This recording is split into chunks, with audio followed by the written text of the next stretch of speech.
Okay. Bismillahir Rahmanir Rahim. Welcome to lecture number 3 of Surveying 2. So, in previous two lectures, we have discussed the basic concepts, the basic parameters, and the basic terminologies involved in the designing of different types of curves. In second lecture, we have discussed the uh, linear methods for the ranging out of the simple circular curves. Okay, let's suppose if you have two line of communication, so actually we will have the point of intersection, mean its change. We will have the deflection angle, and we will select the radius for the curve to design in between these two line of communication, or we will have to select the degree of curve. Okay, then we can locate the position of the tangent points starting of the curve and the ending of the curve. Also, we can find out the changes of these 2 points, and we have to find out the number of chords in between these 2 points, the number of full chords and number of sub chords. Okay, then the question is that how we will fix different points on the surface of earth to locate the alignment or center line for the curve. So we have two methods. One is the linear method and second one is the angular method. So we have discussed the linear method. So उसकी फिर चार types हैं. एक है कि to take the upsets or ordinates from the long chords. Okay. Second method is the successive bisection of arcs. और third जो method था, that was the to take the offsets from the tangents either radially or perpendicularly. Okay, and the fourth method was to take offsets from the chords produced. See, if we have the first chord, so its offset will be taken from the first tangent point. Then for the second chord, we are taking the offset from the first chord produced in the similar direction. Then for the third chord, we are taking offset from the second chord produced. Okay, so these are the four methods through which we can range out or set out a simple circular curve. Now in this lecture, we will discuss the ranging of simple circular curve by angular method. Okay, so again we have two types of methods. One is called the Rankine method or tangential method, and second one is called the two-theodolite methods. So in these two methods, we are fixing or ranging out or setting out the different points which will lies on the curve based on the angular measurements. So that's why it is called the angular method. And then also we will discuss the basic terminologies or parameters involved in the compound curves. Okay, so these two are our today class outlines.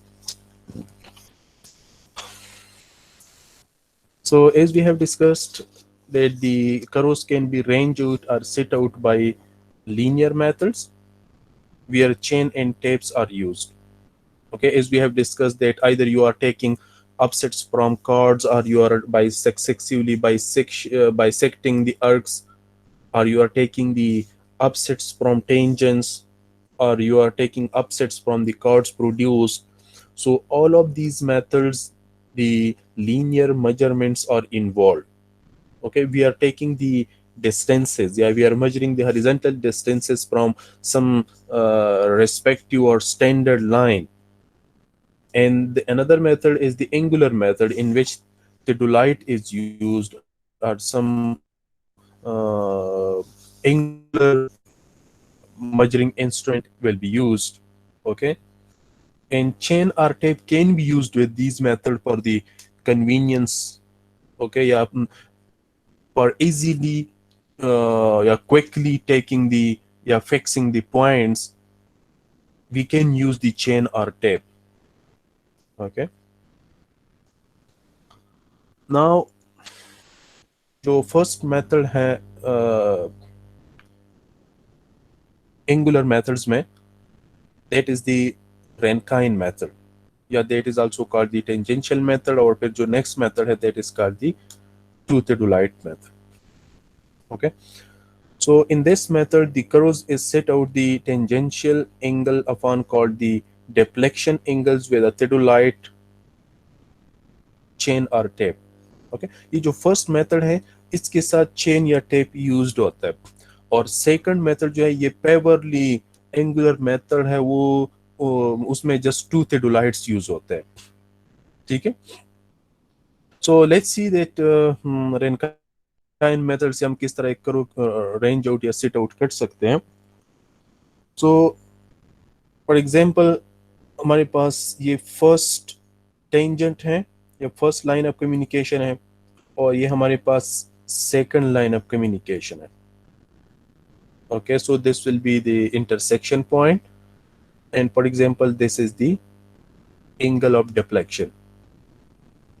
So again the basic steps are same both for the linear method and angular method, that first you have to find out the tangent length, then in backward direction on first line of communication point of intersection से tangent length major करके यहाँ पे एक point लगाएं, सो that will be the first tangent point.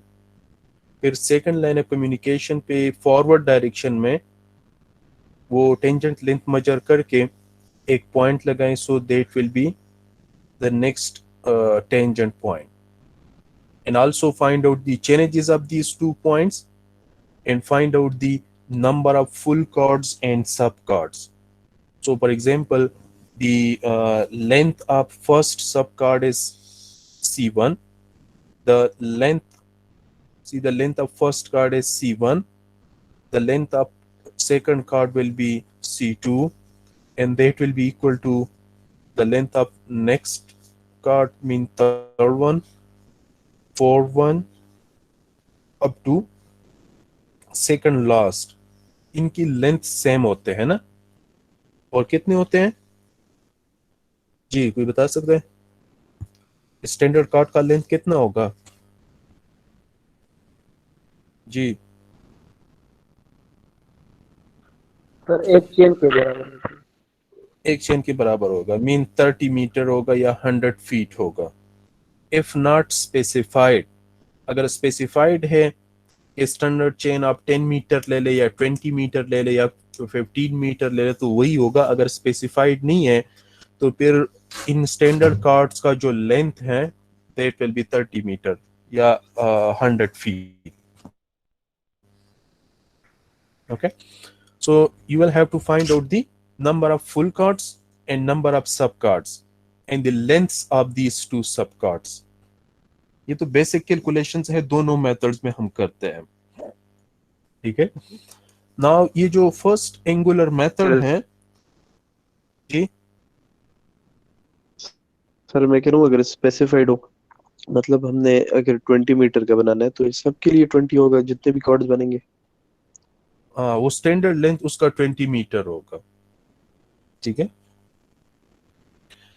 अच्छा, in this method the curve is set out by the tangential angles. Okay, mean actually now we are taking the, yeah, we are measuring the angles from the tangent to the first subchord. ठीक है, तो फिर हम क्या करते हैं कि इस पॉइंट पे इंस्ट्रूमेंट को सेट करके बी को साइड कर लें और रिक्वायर्ड एंगल पे उसको रोटेट कर लें, और बी से उसी डायरेक्शन में फर्स्ट कार्ड का जो लेंथ है ना उतना मेजरमेंट ले लें और यहाँ पे एक पॉइंट लगाएं, सो that will be the point on the करो। फिर जो नेक्स्ट कॉर्ड है, तो नेक्स्ट कॉर्ड का टेंजेंट के साथ एंगल कितना होगा, तो इंस्ट्रूमेंट को उतने एंगल पे रोटेट कर लें और फर्स्ट पिक से उसी डायरेक्शन में equal to the length of second chord उतना डिस्टेंस ले ले और एक पॉइंट लगाएं।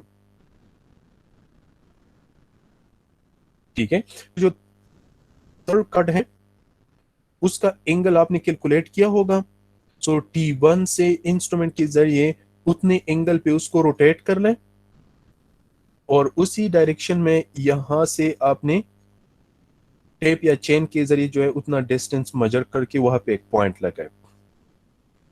सो in this method the points on the curve is set out by the tangential angles, या these are also called the deflection angles, ठीक है, with a theodolite and a chain or tape।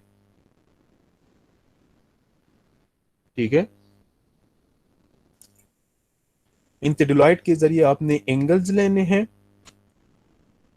और tape के जरिए जो है वो required chords की डिस्टेंसेस मेजर करने हैं।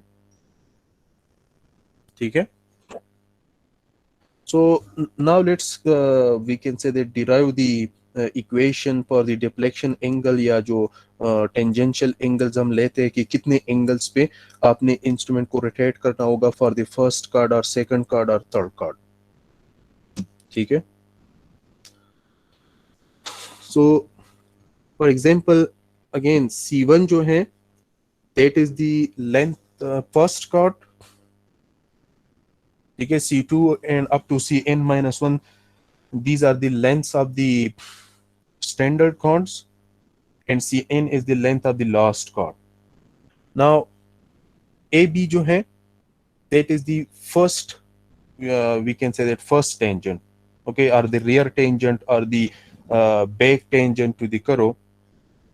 T1 and T2 जो है these are the tangent points, okay, and similarly यहाँ पे जो डिफरेंट पॉइंट्स आएंगे, सपोज फर्स्ट कार्ड का जो एंड है दैट इज D, फिर हमारे पास E है, फिर F है, and so on, these are the points which will lies on the curve. Okay, and see for example first chord जो है, फर्स्ट कार्ड ये टेंजेंट के साथ सपोज σ1 एंगल बना रहा है। ठीक है, फिर अगर D पॉइंट पे हम एक टेंजेंट ड्रॉ कर लें तो सेकंड कार्ड उसके साथ जो एंगल बनाएगा सपोज दैट इज σ2। फिर E पॉइंट पे अगर आप एक टेंजेंट ड्रॉ कर ले करो को, तो वो जो थर्ड कार्ड के साथ एंगल बनाएगा it is called σ3 and so on। Actually these angles are called the tangential angle। okay, in angles को टेंजेंशियल एंगल्स कहते हैं। अगर करो कि किसी पॉइंट पे आप एक टेंजेंट ड्रॉ कर लेना, तो वो कार्ड के साथ जो एंगल बना रहे हैं those angles are called the tangential angles, in which each of the successive chords, for example T1D, DE, EF, so these are the successive chords which these chords makes with the respective tangents। Mean अगर इन points पे आप tangents draw कर लेना, तो वो chords के साथ जो एंगल बना रहे हैं these are called the इसको टेंजेंशियल एंगल्स कहते हैं। ठीक है, suppose that are represented by σ1, σ2 and so on। Okay, और फिर हमारे पास डेल्टा 1 है, डेल्टा 1 और डेल्टा 2 या delta 3, these are the deflection angles which are taken from the main tangent। ठीक, फर्स्ट कार्ड के साथ ये जो मेन टेंजेंट है ना, इसका एंगल कितना होगा, suppose that is delta 1 and see delta 1 will be equal to σ1। ठीक है, फिर दूसरे कार्ड के साथ इस टेंजेंट के साथ एंगल कितना है, दैट विल बी डेल्टा 2, और ये क्या होगा, that will be equal to delta 1 plus sigma 2। Mean first chord का जो डिफ्लेक्शन एंगल है और दूसरी कार्ड का जो टेंजेंशियल एंगल है। सिमिलरली फिर थर्ड कार्ड के साथ ये जो मेन कार्ड एंगल बना रहे हैं, that will B delta 3 and it will be equal to delta 2 plus sigma 3 and so on. So these are called the deflection angles and these sigmas are called the tangential angles. ठीक है, so ये जो sigmas angle है, these are the angles which are the chords making with their respective tangents. ठीक है, again ये जो concepts हैं इन दोनों एंगल्स का, इसको क्लियर कर लें। लेट्स सी, सपोज हमारे पास ये फर्स्ट पॉइंट आ रहे करो के ऊपर, तो ये हमारे पास फर्स्ट कार्ड होगा। तो फर्स्ट कार्ड के साथ ये लाइन टेंजेंट होता है ना, तो ये एंगल क्या होगा, सिग्मा 1। फिर हमारे पास जो सेकंड कार्ड है, तो अगर इस फर्स्ट डी पॉइंट पे हम एक टेंजेंट ड्रॉ कर लें, तो ये जो एंगल होगा दैट विल बी सिग्मा 2। ठीक है, फिर ये ई पॉइंट पे अगर हम एक टेंजेंट ड्रॉ कर लें, तो नेक्स्ट कार्ड के साथ ये जो एंगल बना रहे हैं, that is called sigma 3। These are called the tangential angles which each chords makes with their respective tangents. ठीक है, और एक ये कि सब कार्ड्स के एंगल्स जो है ये हम इस मेन बैक टेंजेंट से ले लें कि फर्स्ट कार्ड के साथ एंगल कितना है, इस टेंजेंट का सेकंड कार्ड के साथ एंगल कितना है, इस टेंजेंट का थर्ड कार्ड के साथ एंगल का कितना है। So these are called the deflection angle. So delta 1 जो है ये सिग्मा 1 के बराबर होगा। फिर डेल्टा 2 जो है that will be equal to delta 1 plus sigma 2। Similarly delta 3 जो है that will be equal to delta 2 plus sigma 3 and so on. So these are called the deflection angle. ठीक है, अच्छा, नाउ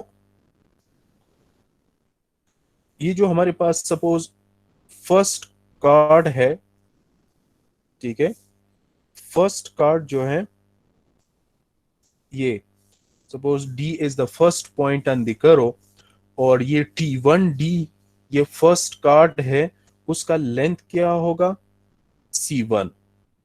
तो सपोज ये tangent के साथ कितना एंगल बना रहे हैं, सिग्मा 1। ठीक है, अब T1 को अगर आप सेंटर के साथ ज्वाइन कर लें और D को सेंटर के साथ ज्वाइन कर लें, तो ये एंगल कितना होगा, कोई बता सकता है जी, how much will be this angle. Sir double of sigma 1। Double of sigma 1, good, mean 2 sigma 1 होगा। ठीक है, एक्चुअली हमारे पास देखिए, सपोज अगर ये एक टेंजेंट है, ये दूसरा टेंजेंट है, that is the tangent point, ये टेंजेंट पॉइंट है, इन दोनों टेंजेंट्स को आप ज्वाइन कर ले तो इसको हम क्या कहते हैं, लॉन्ग कॉर्ड कहते हैं। और इन दो टेंजेंट्स को जब सेंटर के साथ ज्वाइन कर लें, तो ये एंगल कितना होते हैं, ये डेल्टा की सॉरी डिफ्लेक्शन एंगल के बराबर होता है। ठीक है, पाई के। और ये जो टेंजेंट होता है, ये अपने उसके साथ जो एंगल बनाते हैं लॉन्ग कॉर्ड के साथ, ये कितना होता है, ये half of the central angle होता है। सो एक जनरल कंक्लूजन ये है कि the angle which a chord makes with the tangent will be half of the respective central angle. ठीक है, टेंजेंट जो कॉर्ड के साथ एंगल बनाता है ना, वो उस कॉर्ड की सेंट्रल एंगल के हाफ के बराबर होगा। ठीक है, वो उसके हाफ के बराबर होगा। अच्छा, so now we can say that यहां पे ये जो एंगल है दैट इज सिग्मा 1। ठीक है, नाउ ये सेंट्रल टू सिग्मा 1 जो है that will be equal to, या ये जो कॉर्ड है ना, approximately we are taking the chord length is equal to the करो लेंथ, मीन करो पे जो लेंथ होता है और कॉर्ड का जो लेंथ होता है उसको अप्रोक्सीमेटली हम इक्वल लेते हैं। ठीक है, सो ये T1D जो है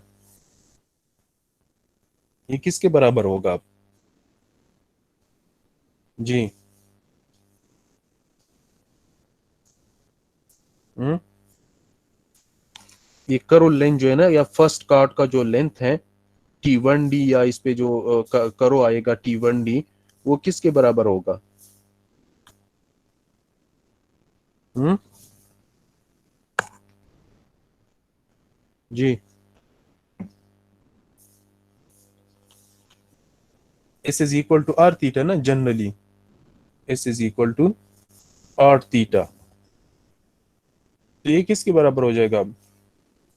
देखिए, C1 is equal to 2 sigma 1 multiplied by r, mean ये रेडियस है ना, तो ये आर्क किसके बराबर हो जाएगा यहाँ पे? Length of the arc is equal to radius multiplied by the angle. ठीक है, या we can say that sigma 1 will be equal to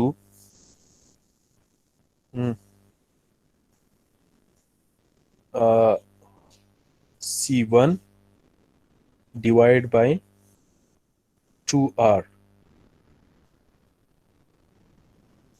ठीक है, मीन यहाँ पे जो एंगल होगा टेंजेंट का फर्स्ट कॉर्ड के साथ that will be equal to length of the chord divided by 2R।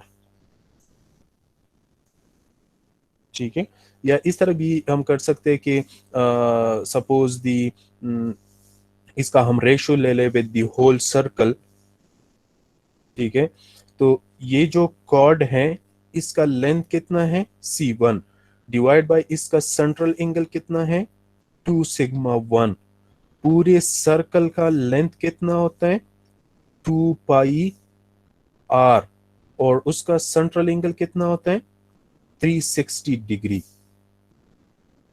ठीक है, मीन रिस्पेक्टिव रेशियोज ले लेना कि the ratios of this arc to its central angle must be equal to the ratio of the whole circle, yeah, circumference of the whole circle divided by the angle in the whole circle। ये दोनों ratios जो है ये same होंगे। सो इसको अगर आप simplify कर लें, so you will get sigma 1 is equal to 90। ठीक है, 90 C1 divide by pi R1, इस तरह आ जाएगा। ठीक है, वो प्रीवियसली हमने जो की ना, इससे जो हमारे पास आ जाएगा कि sigma 1 is equal to C1 divide by 2R। तो इसमें जो सिग्मा 1 होगा वो रेडियन में आएगा। तो अगर आपने इसको कन्वर्ट करना है डिग्रीज में, तो उसको आप मल्टीप्लाई कर लें 180 डिवाइड बाई पाई पे, तो सिग्मा 1 क्या हो जाएगा? 90 C1 divide by 2R। So it means that कि फर्स्ट कार्ड जो है उसका लेंथ अगर C1 हो तो वो टेंजेंट के साथ इतना एंगल बनाएगा। ठीक है, अगर आप क्वांटिफाई कर ले उसको। क्लियर हो गया ये? मीन ये डिग्री में आएगा आपके पास। ठीक है, तो अब अगर आप जो है T1 पे एक इंस्ट्रूमेंट सेट कर लें, बी को साइड कर लें और इतनी एंगल पे उसको रोटेट कर ले, जितना सिग्मा 1 ये एंगल है ना, इतने एंगल पे रोटेट कर लें और उसी डायरेक्शन में C1 लेंथ मेजर करके एक पॉइंट लगाएं, सो you will get the first point on the curve. ठीक है, so that is sigma 1 is equal to 90 multiplied by length of the first chord divided by pi and r। ठीक है, इससे जो sigma 1 आएगा आपके पास ये डिग्री में होगा। ठीक है, या सिग्मा 1 इज इक्वल टू, इसको मीन अगर आप मिनट्स में कन्वर्ट कर ले, बिकॉज ये वेरी स्मॉल एंगल होते हैं, so just 90 multiplied by 60, so you will get 5400 C1 divided by pi r। तो इससे जो एंगल आएगा आपके पास वो किस में किस यूनिट में होगा, वो मिनट्स में होगा। ठीक है, कि इतने मिनट्स आपने टेंजेंशियल एंगल लेना है, या इसको अगर आप फर्दरली सिंप्लीफाई कर लें, mean 5400 divide by pi, so you will get 17 18.9 17 18.9 C1 divide by R। ठीक है, सो फर्स्ट कार्ड का जो लेंथ है वो 17 18.9 के साथ मल्टीप्लाई कर लें और R पे डिवाइड कर लें, so you will get the first tangential angle in minutes. Remember ये आपके पास मिनट्स में आएगा। ठीक है, सिमिलरली अब जो नेक्स्ट कार्ड होगा ना DE, अगर D पॉइंट पे आप एक टेंजेंट लाइन ड्रॉ कर लें तो सेकंड कार्ड के साथ ये जो एंगल बनेगा दैट विल बी सिग्मा 2। तो इस D पॉइंट को अगर आप सेंटर के साथ ज्वाइन कर लें तो ये एंगल कितना होगा, 2 सिग्मा 1। ठीक है, सो सिमिलर प्रोसीजर है, सॉरी 2 सिग्मा 2। ठीक है, तो ये जो 2 सिग्मा 2 है that will be equal to 1718.9 C2 divide by R। ये सेकंड कार्ड का टेंजेंशियल एंगल होगा। ठीक है, फिर नेक्स्ट जो कार्ड है, सपोज ये E पॉइंट है, F पॉइंट है, सो E पॉइंट पे अगर आप टेंजेंट ड्रॉ कर लें तो थर्ड कार्ड के साथ जो टेंजेंशियल एंगल होगा वो सिग्मा 3 होगा। अब देखिए सेकंड और third and fourth and so on, उनकी कार्ड्स की जो लेंथ है ये सेम है, तो उनकी जो टेंजेंशियल एंगल्स है ये भी सेम होंगे। ठीक है, sigma 2 will be equal to sigma 3 will be equal to sigma 4 and will be equal to sigma n minus 1। Second last card तक ये सेम होंगे बिकॉज कार्ड्स की लेंथ सेम है। ठीक है, फिर लास्ट कार्ड जो है उसका लेंथ डिफरेंट है, तो उसका जो टेंजेंशियल एंगल होगा that will be equal to 17 18.9 length of that chord divide by R। तो ये लास्ट कार्ड का टेंजेंशियल एंगल होगा बिकॉज उसका लेंथ डिफरेंट है, सो दैट्स व्हाई उसका टेंजेंशियल एंगल भी डिफरेंट होगा। समझ आ रहे हैं जी? जी सर। Yes, sir, clear. अच्छा, देखिए C2 is equal to C3 mean length of second chord is equal to length of third chord is equal to fourth chord, ठीक है। Up to second last chord इनकी length same है, तो ये जो tangential angles है ये भी सेम होंगे, ठीक है। अच्छा, और फिर लास्ट कार्ड जो है उसका लेंथ डिफरेंट है, तो उसका जो डिफ्लेक्शन एंगल होगा, टेंजेंशियल एंगल होगा, वो भी डिफरेंट होगा, ठीक है। Now we are interested to find out the total deflection angle, ठीक है। मीन के मेन, ये जो मेन कार्ड है ना, मेन कार्ड के साथ ये, या मेन टेंजेंट के साथ ये सब कार्ड्स का एंगल्स हम ले ले with respect to this main tangent, so इनको फिर क्या कहते हैं, डिफ्लेक्शन एंगल्स कहते हैं। सो फर्स्ट कार्ड का जो डिफ्लेक्शन एंगल होगा mean delta 1, that will be equal to sigma 1, ठीक है। फर्स्ट कार्ड का टेंजेंशियल एंगल और डिफ्लेक्शन एंगल जो है ये सेम होंगे, ठीक है। फिर जो नेक्स्ट कार्ड है, द टोटल डिफ्लेक्शन एंगल पर next chord will be equal to the deflection angle of the previous card plus the tangential angle, okay, mean delta 2 will be equal to delta 1 plus sigma 2. Similarly, the deflection angle of the third card will be equal to the deflection angle of the second card plus the tangential angle. So delta 3 will be equal to delta 2 plus sigma 3 and so on, ठीक है। Delta n जो है last card का total deflection angle, that will be equal to the deflection angle of the second last chord plus the tangential angle of the last chord. So these are the total deflection angles, ठीक है।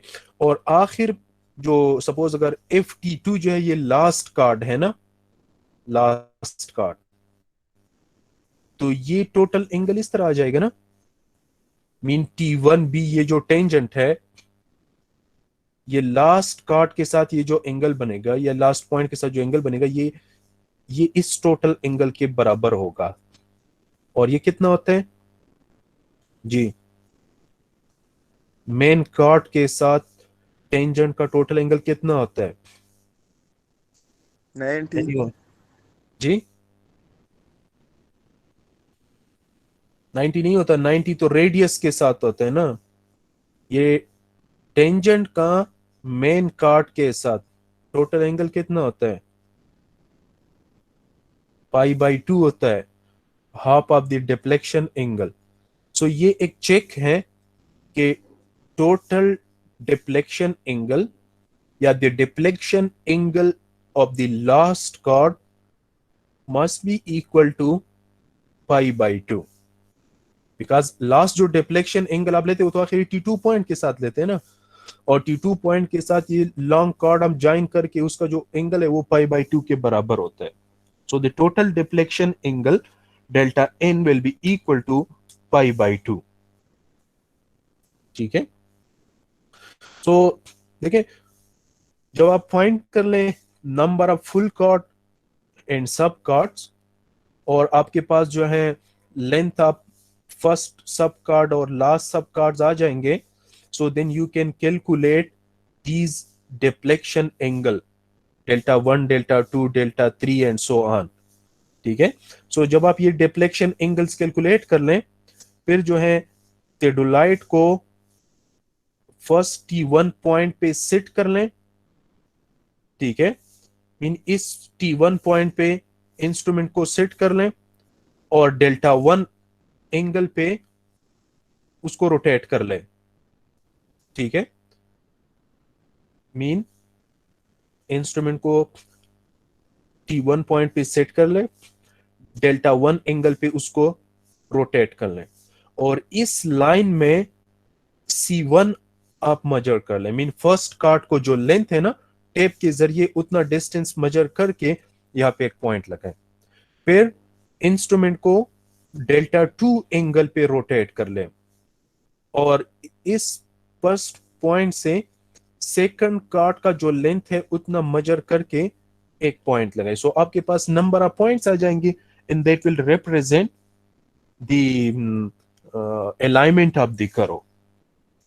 Okay, so conclusion ये है कि the deflection angle for any chord is equal to the deflection angle of the previous chord plus the tangential angle of that card.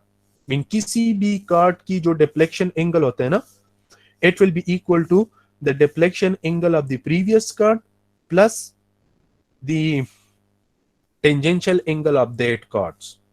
So tangential angles आप इस तरह find करते हैं, ठीक है।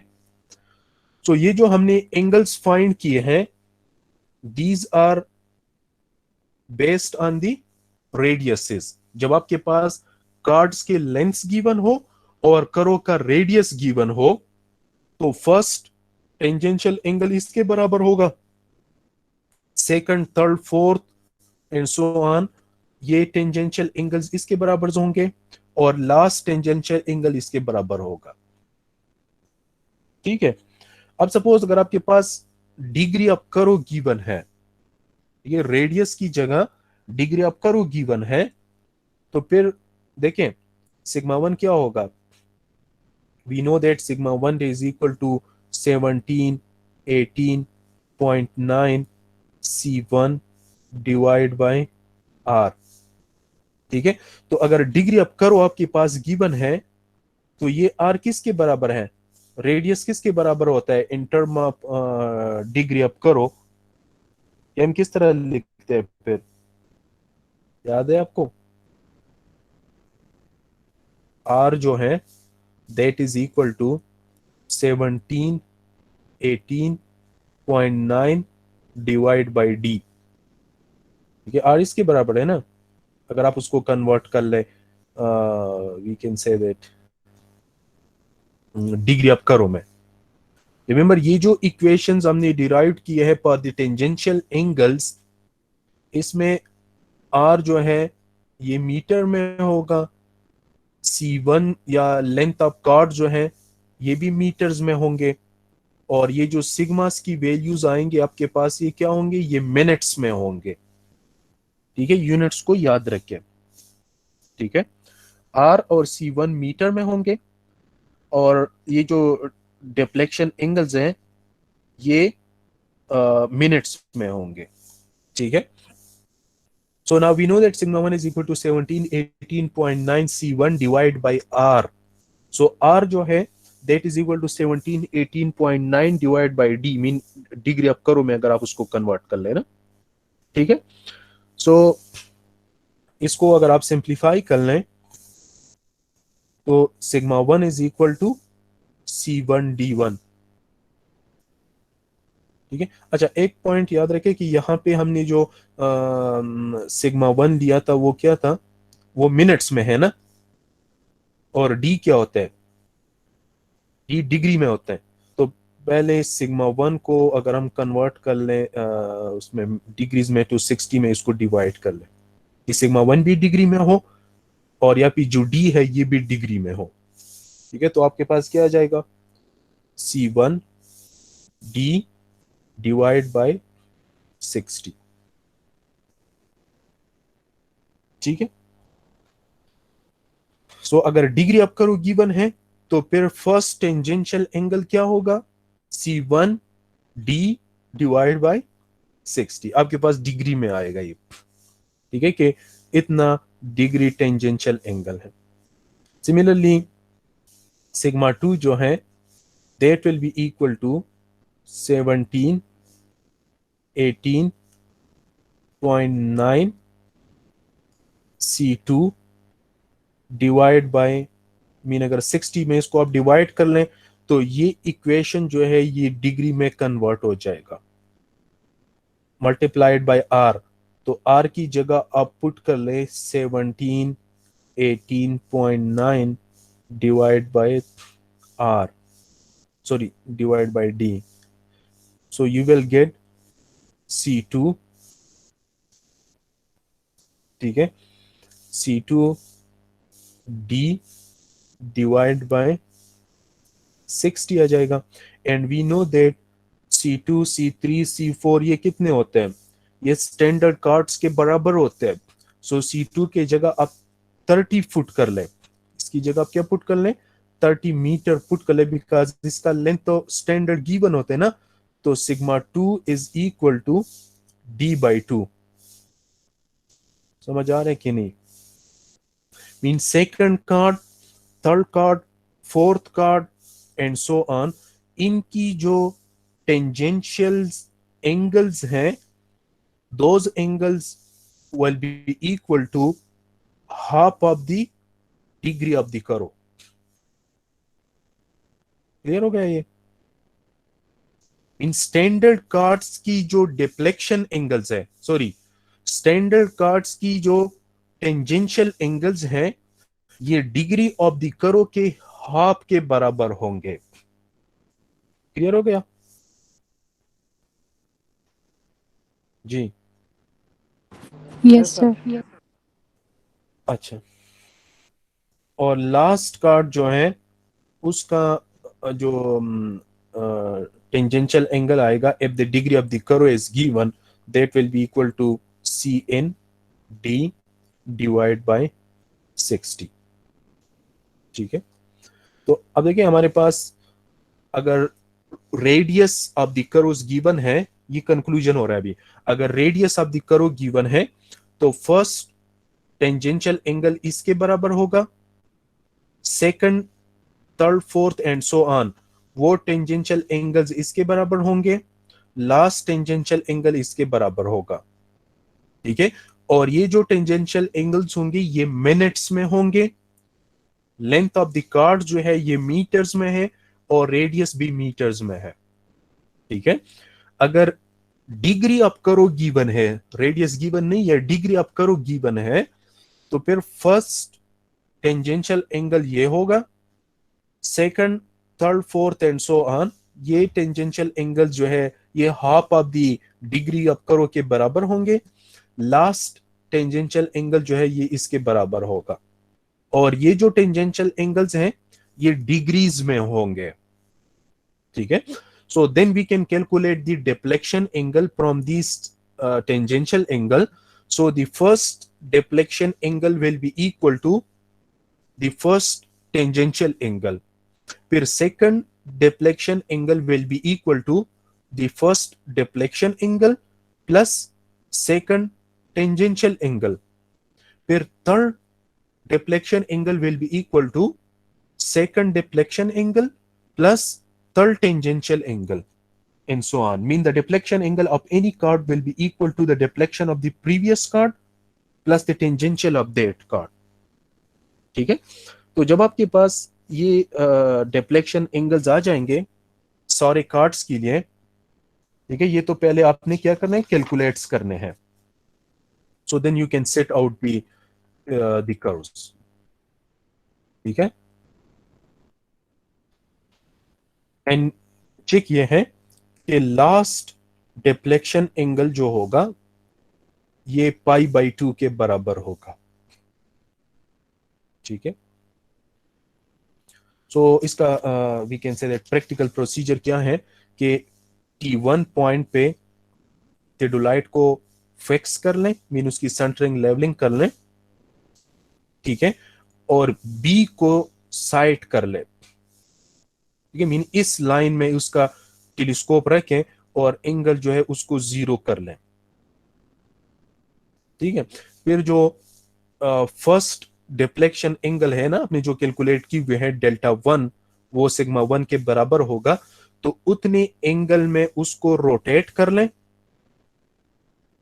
ठीक है, और उस लाइन में आप जो है C1 का डिस्टेंस मेजर कर ले, जितना फर्स्ट कार्ड का लेंथ हो, और वहां पे एक पॉइंट लगाए। ठीक है, फिर जो है इंस्ट्रूमेंट को रोटेट कर लें जो सेकंड कार्ड है उसके बराबर। ठीक है, सेकंड डिफ्लेक्शन एंगल जो है delta 2 which will be equal to delta 1 plus sigma 2, उतने एंगल पे रोटेट कर लें और डी पॉइंट से सेकंड कार्ड के बराबर उसका जो लेंथ है उतना आप मेजर करके एक पॉइंट लगाएं। फिर इंस्ट्रूमेंट को डेल्टा 3 के मुताबिक रोटेट कर लें और थर्ड कार्ड को मेजर कर लें। ठीक है, सो इस तरह आपके पास डिफरेंट पॉइंट्स आ जाएंगे and once you join those points you will get the required curve. ठीक है, सो इस मेथड में एंगुलर मेजरमेंट्स इन्वॉल्व है, that's why it is called the angular method और इंस्ट्रूमेंटल मेथड, या specifically that is called the Rankine method और it is called the tangential angles method. ठीक है, क्लियर हो गया ये फर्स्ट एंगुलर मेथड? क्वेश्चन है तो Yes, sir. Clear. नाउ जो सेकंड मेथड है एंगुलर मेथड्स का, that is the two theodolite method. Again ये जो है ये पेवरली एंगुलर मेथड है, इसमें कोई लीनियर मेजरमेंट्स इन्वॉल्व नहीं होते। So this method will be recommended when we can not take the linear measurements. जब आप ये जो प्रीवियस मेथड था ना वो भी एंगुलर मेथड था, लेकिन उसमें अगेन हमने डिस्टेंसेस मेजर्स करने होते थे। सो अगेन एक ग्राउंड जो है वो रफ ग्राउंड हो, ऑब्स्ट्रक्शंस हो, ठीक है, या कोई इस तरह ग्राउंड हो which is not favourable for accurate measurements, for accurate linear measurements. ठीक है, so then we are using this method, two theodolite method। और इसका concept ये है कि या जो बेसिक प्रिंसिपल है वर्किंग इस मेथड का वो ये है कि सपोज आपके पास ये दो लाइन ऑफ कम्युनिकेशंस है ना, first you have to set the first tangent point and the second tangent point. ठीक है, नाउ करो कि ऊपर जो फर्स्ट पॉइंट आएगा ना, suppose this is the first point on the करो, तो इसको अगर आप T1 के साथ ज्वाइन कर लें तो ये जो एंगल होगा, देखिए T1 और T2 को अगर हम ज्वाइन कर लें ये लॉन्ग कार्ड होगा ना। ठीक है, अच्छा, अब ये फर्स्ट कार्ड के साथ ये टेंजेंट का जो एंगल होता है दैट इज सिग्मा 1। अब प्रिंसिपल ये है कि ये सिग्मा 1 जो है ये इस एंगल के बराबर होगा, sigma 1 will be equal to this one. ठीक है, ये दोनों एंगल्स सेम होंगे। तो अब इसमें हम लीनियर मेजरमेंट्स नहीं लेते, हम क्या करते हैं कि दो इंस्ट्रूमेंट सेट करते हैं, एक T1 पॉइंट पे और एक T2 पॉइंट पे। ठीक है, तो T1 पॉइंट पे जो इंस्ट्रूमेंट होगा उससे B को टारगेट कर लें, T1 पे जो इंस्ट्रूमेंट होगा ना उससे B को टारगेट कर लें, और T2 पे जो इंस्ट्रूमेंट होगा उससे T1 को टारगेट कर लें। और ये जो एंगल्स है ये आपने कैलकुलेट किए हुए होंगे, ये जो प्रीवियस मेथड में हमने फाइंड की ना, जो डिफ्लेक्शंस एंगल है delta 1 delta 2 and so on, ये एंगल आपने कैलकुलेट किए होंगे। तो एक इंस्ट्रूमेंट T1 पे सिट करके B को टारगेट कर लें और एक इंस्ट्रूमेंट T2 पे सिट करके T1 पॉइंट को टारगेट कर लें। अब यहां से आप इस डायरेक्शन में रोटेट कर ले इसको, और T2 वाले पे जो इंस्ट्रूमेंट है ना इसको आप इस डायरेक्शन में रोटेट कर लें। तो देखें एक लाइन आपके पास ये आ जाएगा और एक लाइन आपके पास ये आ जाएगा। तो जहां पे ये दो लाइन इंटरसेक्ट हो रहे हैं ना वहां पे एक पॉइंट लगाएं, सो that will be the point on the curve. ठीक है, फिर जो नेक्स्ट पॉइंट है तो इस इंस्ट्रूमेंट को डेल्टा 2 पे रोटेट कर लें और यहां से इस डायरेक्शन में इंस्ट्रूमेंट को डेल्टा 2 पे रोटेट कर लें।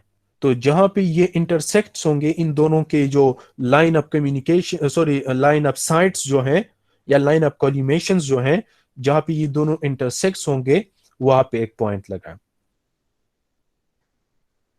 ठीक है, तो ये कॉन्सेप्ट है कि एक इंस्ट्रूमेंट T1 पे होगा, वो B के साथ आपने सेट किया होगा और इस डायरेक्शन में उसको रोटेट करना है। दूसरा इंस्ट्रूमेंट जो है थियोडोलाइट जो है वो T2 पे होगा, T1 को आपने साइट किया होगा और इस डायरेक्शन में आपने करना है। तो दोनों इंस्ट्रूमेंट से अगर आप डेल्टा 1 मेजर कर लें तो जहां पे दोनों इंटरसेक्ट हो जाएं वहां पे एक पॉइंट लगाएं। Clear? So that is the two theodolite method.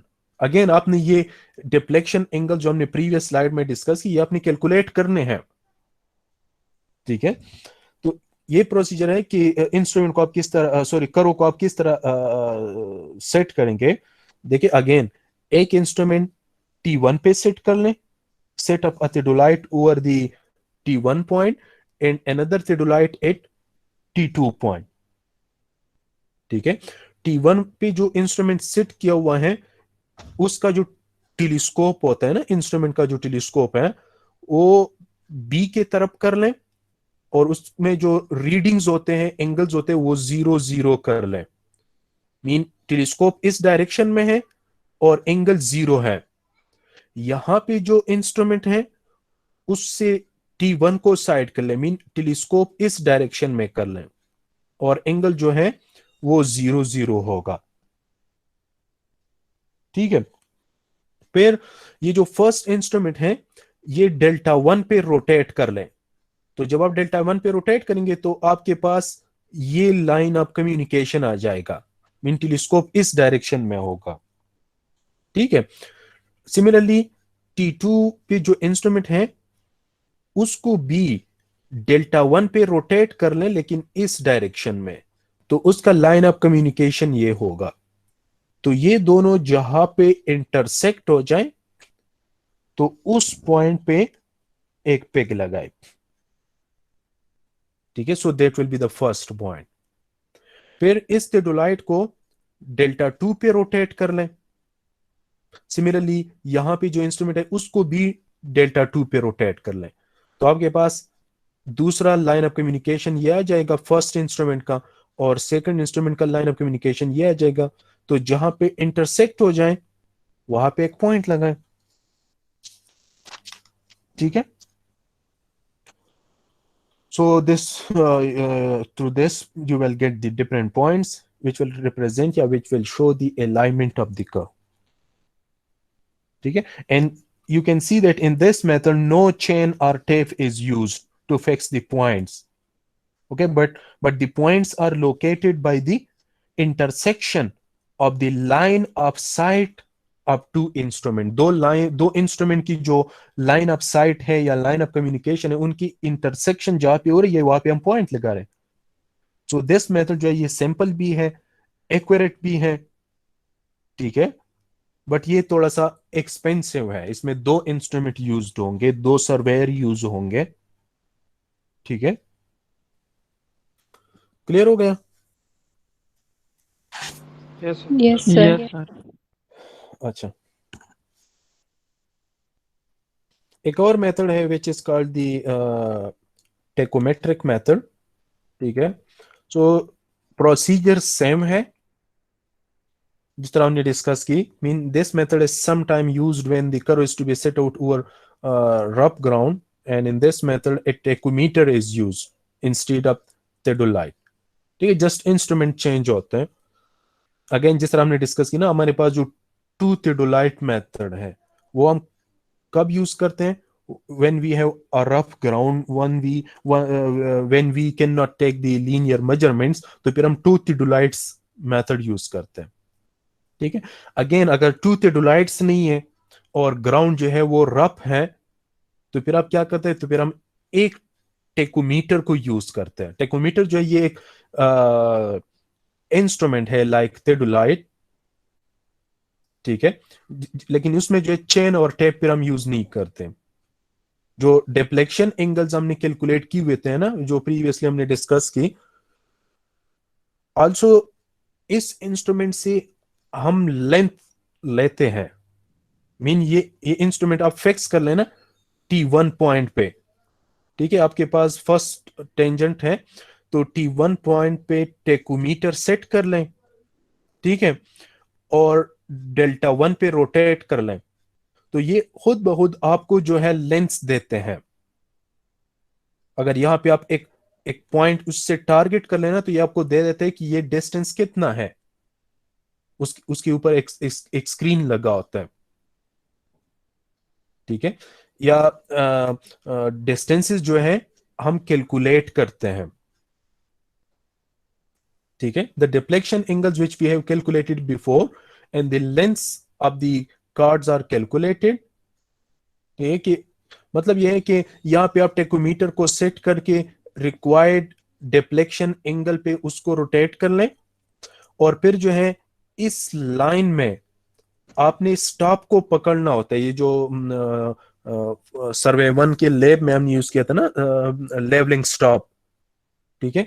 तो इस लाइन में आपने लेवलिंग स्टॉप को इस तरह पकड़ना है कि आपके पास वो रिक्वायर्ड लेंथ आ जाए।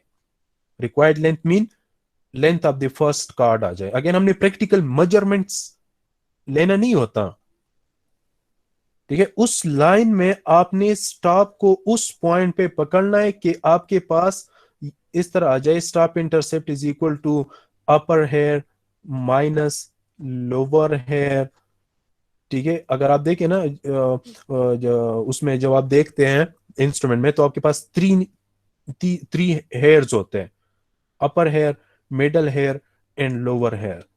सो upper hair minus lower hair जो रीडिंग्स होते हैं, that is called the staff intercept. फिर हम डिस्टेंस फाइंड करते हैं कि ये डिस्टेंस कितना होगा।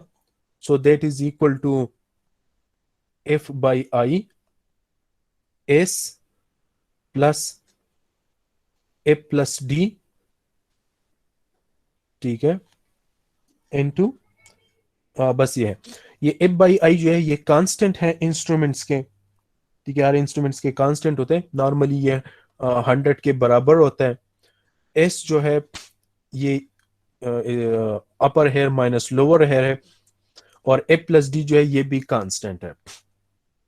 तो आप देखें, अगर फर्स्ट कार्ड का लेंथ आपके पास गिवन है ना, that is C1, so C1 will be equal to F divide by I which is 100।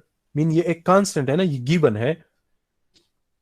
S plus A plus D ये भी कांस्टेंट होते हैं, नॉर्मली ये आई थिंक 0.01 है या 0.001 के बराबर होते हैं। तो आप देखें, ये डिस्टेंस हमारे पास गिवन है ना C1, तो इस इक्वेशन से हमारे पास क्या आ जाएगा, S आ जाएगा, ठीक है। तो अब आपने टेकोमीटर जो है T1 पे सेट कर लें, डेल्टा 1 एंगल पे रोटेट कर लें। अब इस लाइन में आपने स्टॉप को उतने डिस्टेंस पे पकड़ना है कि आपके पास ये स्टॉप इंटरसेप्ट आ जाए, ठीक है। आप स्टॉप को सपोज एक पॉइंट पे पकड़ें, और वहां पे जो है आप अपर हेयर और मिडल हेयर मालूम करके उसका डिफरेंस ले लें। अगर इसके बराबर आ रहे तो ठीक है, वही आपका पॉइंट होगा। अगर इसके बराबर नहीं आ रहा तो फिर आप पीछे चले जाएं या उसी डायरेक्शन में आगे आ जाएं, दोबारा इसको कैलकुलेट कर लें। तो जिस पॉइंट पे जो स्टॉप इंटरसेप्ट है वो इस कैलकुलेटेड एस के बराबर आ जाए, तो वही जो है वो करो का पॉइंट होगा। तो इसमें अगेन हम मेजरमेंट्स नहीं लेते, ठीक है। So that is called the tacheometric method, ठीक है। टेकोमीटर जो है ये एक इंस्ट्रूमेंट है like the theodolite, but theodolite जो होते हैं that is used mostly for the horizontal and vertical angles, ठीक है। और टेकोमीटर जो होता है ये डिस्टेंसेस के लिए यूज होता है कि सपोज अगर आप डिस्टेंस मेजर करना चाहते हैं और ग्राउंड जो है रफ है तो फिर टेकोमीटर यूज होता है। थियोडोलाइट सर्वे जो है इसमें हम डिस्टेंसेस मेजर करते हैं टेप के जरिए, और टेकोमीटर में जो है डिस्टेंसेस डायरेक्टली लेते हैं इंस्ट्रूमेंट के जरिए। ठीक है, ये प्लेन एरिया के लिए सुइटेबल है। और ये जो है सपोज अगर आपके पास कोई अब्स्ट्रक्शन हो या कोई बीच में कोई रिवर हो और आप टेप को एक्सटेंड नहीं कर सकते तो फिर जो है टेकोमीटर यूज होता है। ठीक है, तो ये तीन मेथड जो है tacheometric method, two theodolite method और एनकाइन मेथड, मोस्टली इन तीन मेथड्स में we are measuring the angles. Okay, so that's why these methods are called the angular methods or instrumental methods. ठीक है, now एक important point है करो कि डिजाइनिंग में या रेंजिंग में, सपोज अगर आपके पास ये फर्स्ट लाइन ऑफ कम्युनिकेशन है, ये दूसरा लाइन ऑफ कम्युनिकेशन है, तो हमने क्या करना होता है कि पॉइंट ऑफ इंटरसेक्शन से फर्स्ट स्टेप क्या होता है कि पॉइंट ऑफ इंटरसेक्शन से आपने टेंजेंट पॉइंट्स को लोकेट करना होता है, T1 पॉइंट को और T2 पॉइंट को। ठीक है, फर्स्ट स्टेप हमारा यह होता है। अगर आपकी T2 और T1 पॉइंट्स अपने लोकेट नहीं किए हैं, so you can not set out और range out any type of curve. तो फर्स्ट आपने T1 और T2 को लोकेट करना है। ठीक है, now suppose if there is obstruction, अगर यहाँ पे रिवर है या ट्रीज हैं, ठीक है, T1 और T2 को हम किस तरह लोकेट करते हैं? पहले हम क्या करते हैं, टेंजेंट लेंथ को कैलकुलेट करते हैं, फिर इंटरसेक्शन पॉइंट से उतने डिस्टेंस पे फर्स्ट लाइन ऑफ कम्युनिकेशन पे हम मेजरमेंट्स लेके एक पॉइंट लगाते हैं और दूसरी लाइन ऑफ कम्युनिकेशन पे मेजरमेंट्स लेके एक पॉइंट्स लगाते हैं, तो हमारे पास T1 और T2 पॉइंट्स आ जाते हैं। नाउ सपोज अगर बीच में कोई रिवर है यहाँ पे, तो फिर जो है आप दो टेंजेंट पॉइंट्स पे मेजरमेंट्स नहीं ले सकते ना, तो फिर हम क्या करेंगे, that is called the obstacles. अगर कोई ऑब्स्ट्रक्शन आ जाए ना in between the tangent points and point of intersection, या when the point of intersection जो है if it is inaccessible, when the intersection point falls, या ये है कि exactly ये point जो है ये वाटर बॉडी में आ जाए, किसी रिवर में आ जाए या ट्रीज एरियाज में आ जाए, लेक में आ जाए, तो then how we will locate the position of T1 and T2. So let's see, AB and BC जो है ये दो लाइन ऑफ कम्युनिकेशन है intersecting at point B। T1 and T2 जो है these are the we can say that these are the tangent points. Okay, now it is required, अक्सर ये होता है ना कि अगर ये पॉइंट जो है B point exactly water body में आ जाए तो फिर आप डिफ्लेक्शन एंगल किस तरह मेजर करेंगे, और आपके पास अगर डिफ्लेक्शन एंगल ना हो तो आप करो डिजाइन नहीं कर सकते फिर, या आपके पास अगर ये इंटरसेक्शन एंगल ना हो ना तो फिर आप करो डिजाइन नहीं कर सकते। सो अब दो केसेस हो गए, अगर ये बी जो है ये इस तरह है कि ये वाटर बॉडी में है या किसी जंगल में है, तो फिर आपको ये ए पॉइंट और बी पॉइंट नजर नहीं आएगा, तो आप ये एंगल मेजर नहीं कर सकते। सिमिलरली आप ये टेंजेंट लेंथ मेजर नहीं कर सकते। So it means that the B point is inaccessible, yeah, there is obstacles, yeah, obstructions. Okay, so then how we will measure the angle of deflection and how we will take the and how we will locate the T1 and T2 point. ठीक है, तो उसके लिए simple procedure ये है कि यहां पे एक पॉइंट ले लें, सपोज दैट इज M, यहां पे एक पॉइंट ले लें, सपोज दैट इज N, और ये दो पॉइंट्स इस तरफ फिक्स कर लें। ठीक है, ये दो पॉइंट इस तरफ फिक्स कर लें कि ये एक दूसरे से विजिबल भी हो और इनके दरमियान ये जो डिस्टेंस है ये मेजरेबल हो। ठीक है, ये जो एम एन लाइन है ना, ये मोस्टली लेवल ग्राउंड पे होने चाहिए, और एम और एन जो है एक दूसरी को इंटरविजिबल होनी चाहिए। ठीक है, नाउ यहां पे इंस्ट्रूमेंट सेट कर लें एम पॉइंट पे। ठीक है, and measure the angle theta one, mean यहां पे इंस्ट्रूमेंट सेट कर लेना, और ये लाइन तो आपको विजिबल होगा। अब इससे ये एंगल मेजर कर ले थीटा वन, फिर एन पे इंस्ट्रूमेंट सेट करके देखिए ये लाइन तो विजिबल होगा। अब ये एंगल मेजर कर ले थीटा टू। ठीक है, तो अब देखिए सपोज अगर ये एंगल जो है ये हमारे पास अल्फा है, तो अल्फा क्या होगा, that will B sorry 180 minus theta one. ठीक है, और सपोज ये एंगल जो है ये हमारे पास बीटा है, so that will be equal to 180 minus theta two. ठीक है, नाउ रिमेंबर ये अल्फा और बीटा क्या है, these are the angles of the tangents with the line M N. तो अब पाई जो होता है, ये डिफ्लेक्शन एंगल जो होता है, that is equal to alpha plus beta. तो वो डिफ्लेक्शन एंगल आपके पास आ जाएगा। ठीक है, क्लियर हो गया ये? Yes, sir. अच्छा, now we have to locate the T1 and T2 point. Also जो है आप फिर इंटरसेक्शन एंगल भी फाइंड कर सकते हैं ना, 180 माइनस पाई, तो ये एंगल्स भी आपके पास आ जाएंगे। ठीक है, इसी अगर इंटरसेक्शन पॉइंट जो है वो इनएक्सेसिबल है, वाटर बॉडी में है या बीच में कोई ऑब्स्टिकल्स है, तो आप दो पॉइंट्स ले लें, ये एंगल मेजर कर लें थीटा वन, इससे अल्फा कैलकुलेट कर लें, फिर थीटा टू मेजर कर लें ये एंगल, इससे बीटा कैलकुलेट कर लें, then alpha plus beta will be equal to pi. ठीक है, तो डिफ्लेक्शन एंगल आपके पास आ जाएगा। नाउ क्वेश्चन ये है कि ये T1 पॉइंट हम किस तरह लोकेट करेंगे और T2 पॉइंट किस तरह लोकेट करेंगे।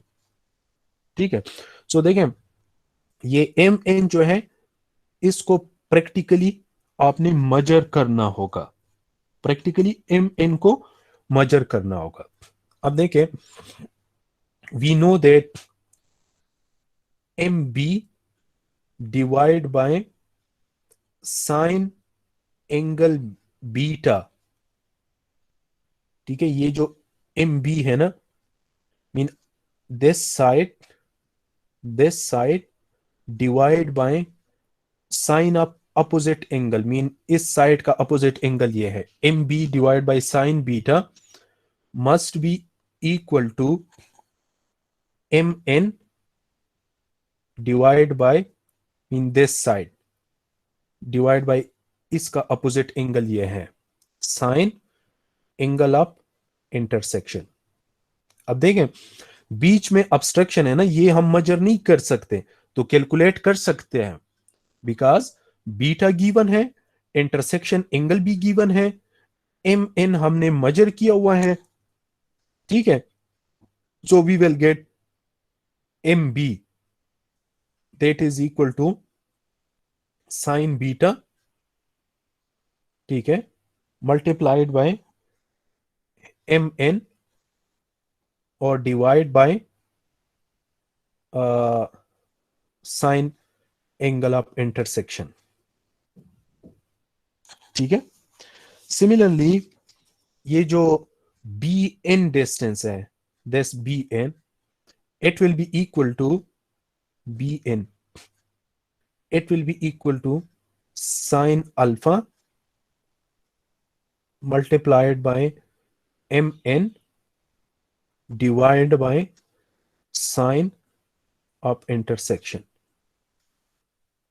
ठीक है, सिमिलर कॉन्सेप्ट है ना, bn divide by sine alpha must be equal to M N divide by sine of intersection angle, तो आपके पास ये आ जाएगा. So now see you will get the length M B and N B. Now formula से तो हम calculation कर सकते हैं ना कि B T one is equal to r tangent pi by two. Pi भी हमारे पास गिवन है, आर भी गिवन होगा, so we will get B T one. Now M T one कितना होना चाहिए? That will be equal to B T one minus M B. ठीक है, एम बी कैलकुलेट कर लें, टेंजेंट लेंथ कैलकुलेट कर लें, तो टेंजेंट लेंथ से ये सबट्रैक्ट कर लें, तो आप देखें एम पॉइंट से इतने डिस्टेंस पे आ जाए और यहां पे एक पॉइंट लगाएं, सो दैट विल बी T1. ठीक है. सिमिलरली ये BT1 जो है ये BT2 के भी बराबर होते हैं ना. ठीक है, तो अब ये जो डिस्टेंस है NT2 that will be equal to BT2, mean that is the tangent length which you have calculated minus BN, mean इस इक्वेशन से आप BN को कैलकुलेट कर ले. नाउ फ्रॉम पॉइंट N इतने डिस्टेंस पे आप आ जाएं N पॉइंट से और एक पॉइंट लगाएं, सो that will B T2 point. ठीक है, सो अगर B जो है वो इनएक्सेसिबल है, बीच में कोई अब्स्ट्रक्शन है, तो सबसे पहले आप क्या करें, दो पॉइंट्स ले लें, फर्स्ट लाइन ऑफ कम्युनिकेशन पे और सेकंड लाइन ऑफ कम्युनिकेशन पे, लेकिन ये दोनों जो है क्लियर होनी चाहिए और मजरेबल होनी चाहिए. तो पहले θ1 मजर कर लें, θ2 मजर कर लें, इससे जो है आप अल्फा और बीटा कैलकुलेट कर लें. अल्फा और बीटा जब आप कैलकुलेट कर ले, सो you can calculate pi and angle of intersection. ठीक है, फिर जो है ये डिस्टेंस कैलकुलेट कर लें, ये डिस्टेंस कैलकुलेट कर लें और टेंजेंट लेंथ कैलकुलेट कर लें. तो टेंजेंट लेंथ से ये डिस्टेंस सब्ट्रैक्ट कर लें, आपके पास जो वैल्यू आ जाए m से उतने डिस्टेंस पे आ जाए, एक पॉइंट लगाएं, तो आपके पास फर्स्ट टेंजेंट पॉइंट होगा, और n से इतने डिस्टेंस पे आ जाए और एक पॉइंट लगाइए, आपके पास T2 पॉइंट हो जाएगा. So that is the solution if there is abstraction या if the point of intersection जो है if it is not accessible. Clear? Yes sir. Yes, कोई sir. question आप पूछ सकते हैं.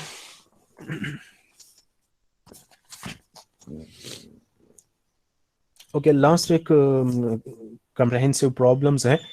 मोस्टली जो हमने प्रीवियस क्लास में न्यूमेरिकल्स डिस्कस की थे वो तो बेसिक कैलकुलेशंस होते हैं. अब ये जो प्रॉब्लम है ये उसके साथ रिलेटेड है, कर्व्स की सिटिंग के साथ या रेंजिंग के साथ. सो सी two tangents intersect at change of 2140 meter. The angle of deflection is this one.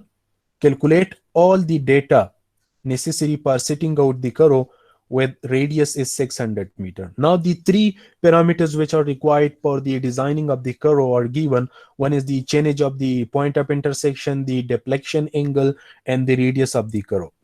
ठीक है, ये तीन हमें given है. And see pig interval भी given है and that is specified which is 20 meter. अगर given नहीं होता तो फिर हम जो है 30 meter लेते हैं standardly. Now it is given, so the pig interval will be 20 meter.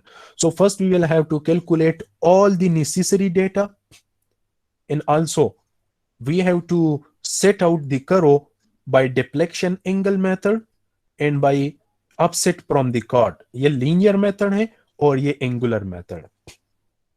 ठीक है, so देखें हमारे पास ये फर्स्ट लाइन ऑफ कम्युनिकेशन है, दूसरा लाइन ऑफ कम्युनिकेशन है, that is the point of intersection. इसका जो चेंज है that is 2140. डिफ्लेक्शन एंगल भी गिवन है और रेडियस भी गिवन है. सो फर्स्ट हमने क्या करना है, we have to find out the length of the tangent. So BT1 is equal to BT2 and that is equal to R tangent pi by 2. So R is 600, pi जो है that is 18 degree and 24 minute. So you will get 97.18. That is the tangent length. ठीक है.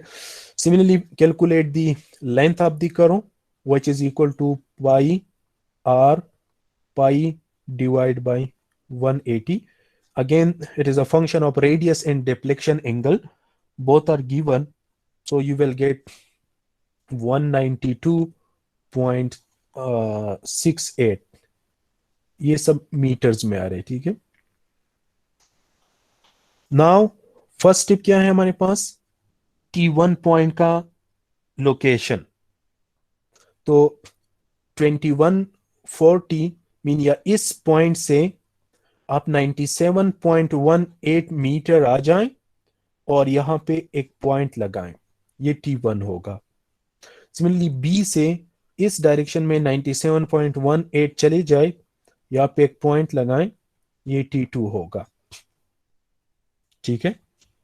Now इस point का chain as क्या होगा, chainage of T1. So that will be equal to 2140 minus 97.18. So you will get 2042.82. That is the change of T2. ठीक है. And change of T1 आ गए. Change of T2 क्या होगा जी, कोई बता सकता है अभी? सर सेम होगा T2 का चेंज क्या होगा? Sir. Change of T1 plus curve length. Good. Change of T1 plus length आप करो, बिकॉज अब हमारे पास जो लाइन है ना वो ये है, A से T1 फिर करो के ऊपर हम जाएंगे. So 2042.82 plus 192.68. So you will get 2235.50. ये T2 का चेंज आ जाएगा मीटर में. ठीक है. अब नेक्स्ट स्टेप क्या है, we have to find out the number of full chords and sub chords. So देखें T1 का चेंज क्या हो जाएगा, देखिए इंटरवल कितना है, 20 मीटर है ना. तो इसको आप वो नंबर ऑफ फुल चेन और फ्रैक्शन में कन्वर्ट कर लें. तो फर्स्ट ये हम इस तरह लिख सकते हैं ना, 2040 प्लस 2.82. तो 2040 को आप 20 पे डिवाइड कर ले. अब वन चेन का जो लेंथ है हमारे पास वो 20 मीटर है. तो 2040 को अगर आप डिवाइड कर ले तो आई थिंक हमारे पास आ जाएगा 102 प्लस 2.82. ठीक है. ये T1 का चेनेज आ जाएगा, 102 फुल चेन प्लस 2.82. अब जो फर्स्ट पेग होगा वो हम कितने चेनेज पे लगाएंगे, फर्स्ट पेग कितने चेनेज पे लगाएंगे जी, फर्स्ट पेग कितने चेनेज पे लगाएंगे सर 20 मीटर. चेनेज पे 20 मीटर तो उसका लेंथ होगा ना, नहीं 20 मीटर तो लेंथ नहीं होगा. चेनेज क्या होगा फर्स्ट पेग का, सर 103. 103 मीन राउंड नंबर होना चाहिए. 103 प्लस 000. तो इस कार्ड का लेंथ कितना आ जाएगा जी, 7.18। नहीं 20 मीटर है ना, तो 17 मतलब यह है कि अगर इस पॉइंट से 17.18 मीन T1 से 17.18 आप चले जाएं तो फर्स्ट पॉइंट का चेनेज क्या आ जाएगा, 103 आ जाएगा। ठीक है, सिमिलर अब देखें T2 का चेनेज क्या होगा, पहले इसको भी कैलकुलेट कर लें। तो इसको अगर आप कन्वर्ट कर लें तो आपके पास आ जाएगा 111 प्लस 5.50, सॉरी 1550। ठीक है, मीन ये जो 2235 है ना, तो इस आप इस तरह सेपरेट कर लेना, 2220 प्लस 15.50। तो लास्ट जो पॉइंट है उसका जो चेनेज है T2 का, ये 111 फुल चेन प्लस 15.50 आ जाएंगे। अब नेक्स्ट जो पिग है वो 104 पे होगा, फिर 105 पे, 106 पे, 107, 108, 109, 110, सॉरी 110 एंड 111। लास्ट पिग जो है उसका चेनेज क्या होगा, 111 होगा। ठीक है, 111 प्लस 00। तो लास्ट कॉर्ड का लेंथ क्या होगा, T2 का चेनेज क्या है, 111 प्लस 15.50 है, और लास्ट पिक का जो चेनेज है वो 111 गया, तो ये डिस्टेंस कितना होगा, 15.5। 15.50।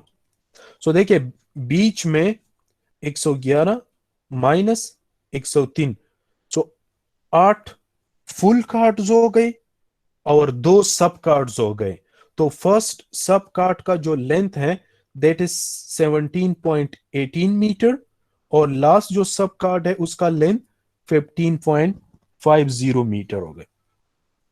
ठीक है, सो क्वाइट डेटा जो लिखा होता है ना, calculate all the necessary, you have to find out the tangent length, you have to find out the curl length, and you have to find out the changes of T1 and T2, and then find out the number of full chords and subchords and the length of the subchords. ठीक है, also you can find out the length of the long chord.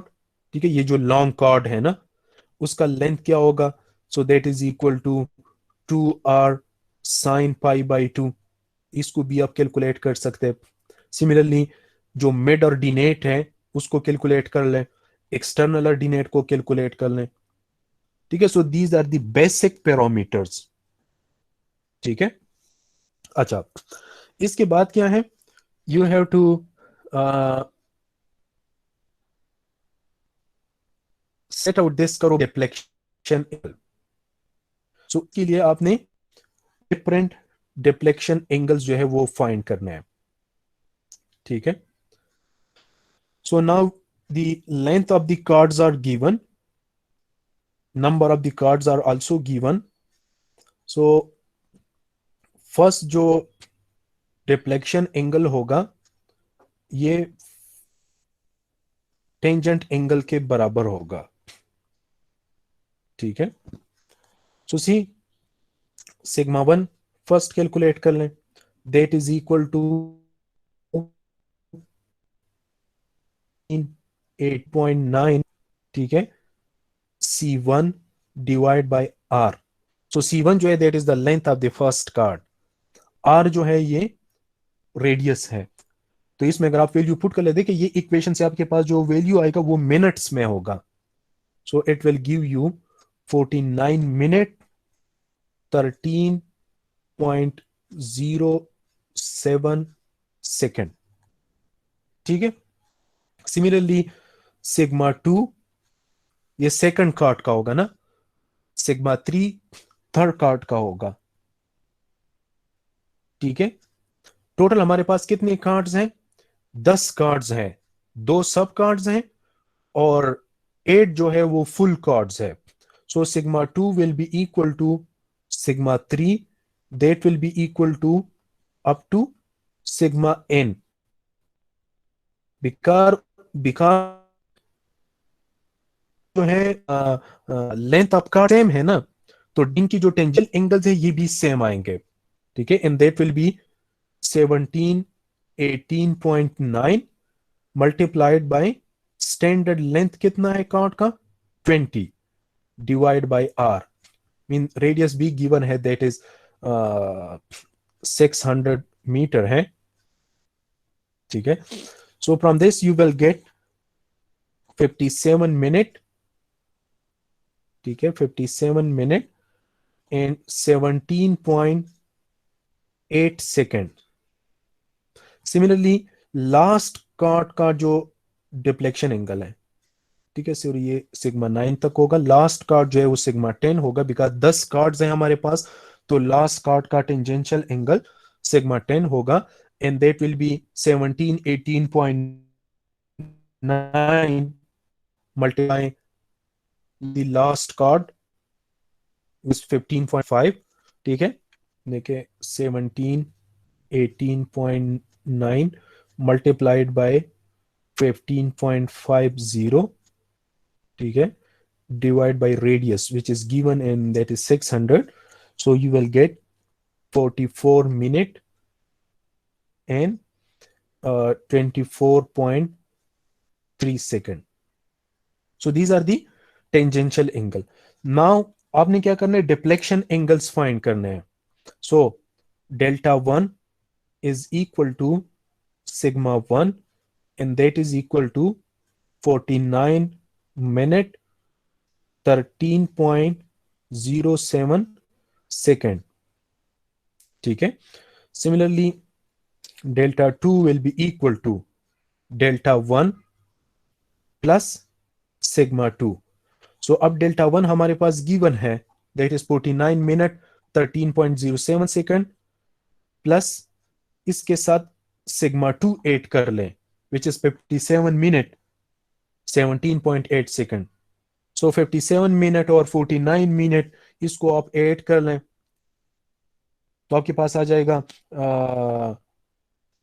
57 and 49 जो है ये 106 आ जाएगा.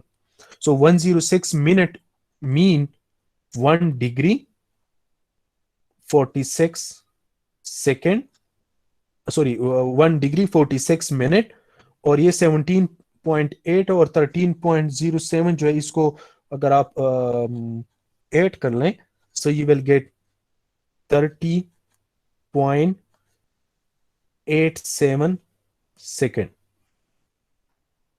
ठीक है, similarly delta 3 will be equal to delta 2 plus sigma 3. तो sigma 3 again ये है, so 1 degree 46 minute 30.87 second plus 57 minute 17.8 second. इसको इसके साथ ऐड कर लें, so you will get 2 degree 43 minute. ठीक है, 48.67 second. समझ आ रहा है इसकी जी? Deflection sir. एंगल की समझ आ रहा है ये? Yes, अच्छा, sir. सिमिलरली डेल्टा 4 जो है that will be equal to delta 3 plus sigma 4. ठीक है, फिर आपके पास जो है डेल्टा 5 आ जाएगा, so delta 5 will be equal to delta 4 plus sigma 5. Similarly you will get delta 6, delta 7, delta 8, delta 9. Delta 9 will be equal to delta 8 plus sigma 9 and delta 10 last जो deflection angle है that will be equal to delta 9 plus attain. ठीक है, तो from this you will get 9 degree in 12 minutes. ठीक है, round about 9 degree in 12 minutes. This will be the last deflection angle. तो आप check apply कर लेना कि लास्ट डिफ्लेक्शन एंगल जो है ये क्या होगा, ये हाफ ऑफ दी पाई के बराबर होगा। तो ये हाफ ऑफ पाई जो है that is 9 degree in 12 minute. Clear, उसके बराबर आ रहा है। Yes, sir. ठीक है, so that is a type of check. So these are the deflection angles. That was the first requirement. Second requirement जो है, these are the to find out the upsets from the cards. So suppose if you have to range out the curve by the upsets from the cards produced. So see, अगर ये first tangent है, second tangent है, so suppose this is the first card, तो first card का जो upset होता है वो 1, that is equal to C1 square divide by 2R. इसको हमने प्रीवियस क्लास में जो है डेराइव किया था।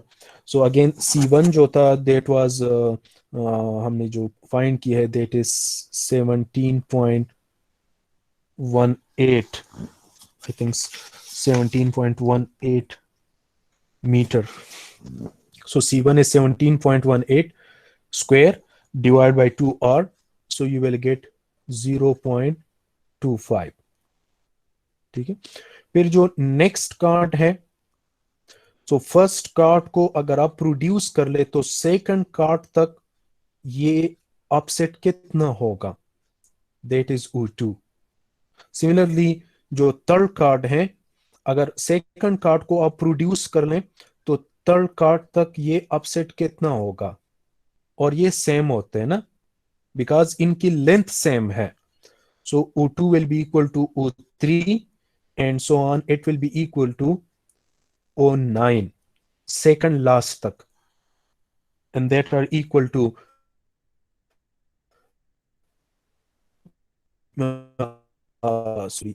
C square divided by R. ठीक है, C जो है that is the length of the card.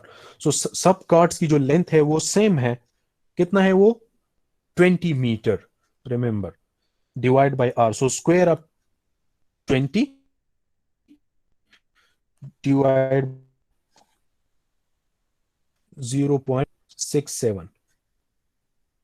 Similarly last card जो होगा उसका offset from second last card that will be equal to CN square divide by R। और second last card का जो लास्ट कार्ड का जो लेंथ है वो कितना था, दैट वाज 15.5 था मेरे ख्याल में, 15.50 metre. So that square divided by R, so you will get 0.46 meter.